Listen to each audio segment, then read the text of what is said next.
13 اگست 1947 یہ آل India radio ہے۔ ہماری اگلی نشریات کا انتظار کیجیے۔ 14 اگست 1947 یہ ریڈیو پاکستان لاہور ہے۔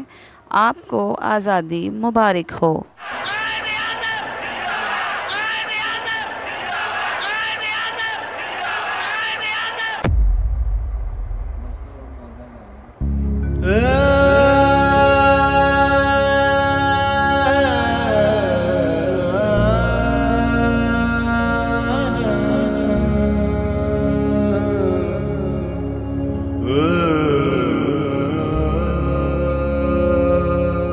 میں تمہیں اس دور کی سرگوہی سنانے بیٹھتی ہوں جس دور کی ہوائیں آج بھی تاریخ کے اوراق میں سرگوشیاں کرتی ہیں۔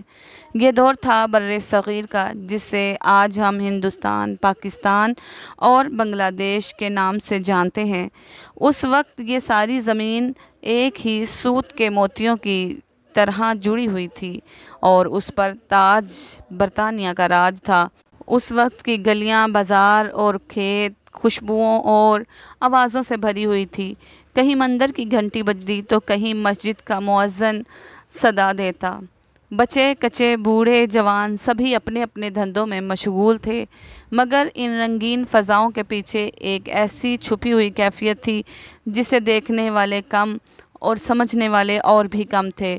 19ویں صدی کے شروع میں ایسٹ انڈیا کی کمپنی نے تجارت کے بہانے در در پاؤں سے دھارے اور یہ پیر ایسے جمنے لگے کہ ایک دن پورا بر صغیر ان کے قبضے میں چلا گیا۔ شروع میں تو انہوں نے مقامی راجاؤں اور نوابوں کو ساتھ ملایا، مگر بعد میں ان کی نیت بدل گئی۔ زمینوں پر ٹیکس اور کھیتوں پر قابو اور لوگوں کے روز مرہ کے معاملات میں مداخلت، یہ سب بڑھنے لگا۔ اس وقت کے ہندو اور مسلم بہت سی جگہوں پر ساتھ ساتھ رہتے تھے۔ ایک ہی بازار میں دکان الگ تھی، لیکن ندی کے پاس کپڑے دھلتے اور ایک ہی میلے میں سب شرکت کرتے۔ لیکن دینی کلچر اور سماجی نظام کے فرق آہستہ آہستہ دلوں میں فاصلے ڈالنے لگے۔ کچھ تاریخی معاملات یعنی کہ 1857 کی جنگ آزادی نے ان فاصلوں کو اور گہرا کر دیا۔ 1857 کی جنگ آزادی یہ وہ لمحہ تھا کہ جب ہندو اور مسلم سب سپاہیوں نے مل کر انگریزوں کے خلاف بغاوت کی۔ دہلی سے کانپور، لکھنؤ سے جھانسی تک بغاوت کی آگ بھڑک اٹھی، مگر بدقسمتی سے یہ بغاوت کچل دی گئی۔ انگریزوں نے اس کے بعد راج ڈالنے کی مضبوطی کو اور زیادہ اپنایا۔ دلوں میں شک اور دوریاں بیٹھ گئیں جن کے بیچ باغ میں طوفان کی شکل اختیار کر گئے۔ 1857 کی جنگ آزادی کے بعد بر صغیر کے مسلمانوں پر کالی رات دھول پکڑ گئی۔ انگریز جنہوں نے اس بغاوت کا قصور زیادہ تر مسلمانوں پر ڈالا، انہیں نہ صرف سیاسی طور پر نقصان پہنچایا بلکہ ان کی دینی اور معمولی زندگی کے ذرائع بھی کٹ دیے۔ مدارس بند کر دیے گئے، جاگیریں ضبط ہو گئیں اور مسلمان پورے طور پر سیاست سے کٹ دیے گئے۔ اس ساری فضا میں ایک شخص ابھرا، سر سید احمد خان۔ انہوں نے مسلمانوں کو دل کی گہرائیوں سے یہ پیغام دیا: علم حاصل کرو، کیونکہ بغیر علم کے نہ ہم اپنا ماضی بچا سکتے ہیں اور نہ مستقبل کے سفر میں کامیاب ہو سکتے ہیں۔ سر سید احمد خان نے علی گڑھ میں مسلمانوں کے لیے نئی تعلیمی بنیاد ڈالی، جسے بعد میں علی گڑھ مسلم یونیورسٹی کا روپ ملا۔ انہوں نے انگریز حکومت سے تصادم کی بجائے اصلاح اور مطابقت کا راستہ اختیار کیا۔ سر سید کے ذہن میں ایک بات صاف تھی کہ ہندو اور مسلم دو الگ قومیں ہیں، ان کے دین، تہذیب اور تاریخ سب مختلف ہیں۔ انہوں نے ایک جگہ کہا کہ ہندو اور مسلمان دو پانی کی نہریں ہیں، یہ ایک دوسرے کے ساتھ سفر تو کر سکتے ہیں مگر کبھی مل نہیں سکتے۔ یہ جملہ اس دور کے اخبارات اور تحریروں میں کافی مشہور ہو گیا۔ یہ وہ بنیادی خیال تھا جس نے آگے چل کر دو قومی نظریے کی شکل اختیار کی۔ 19ویں صدی کے آخری حصے میں ہندو برادری نے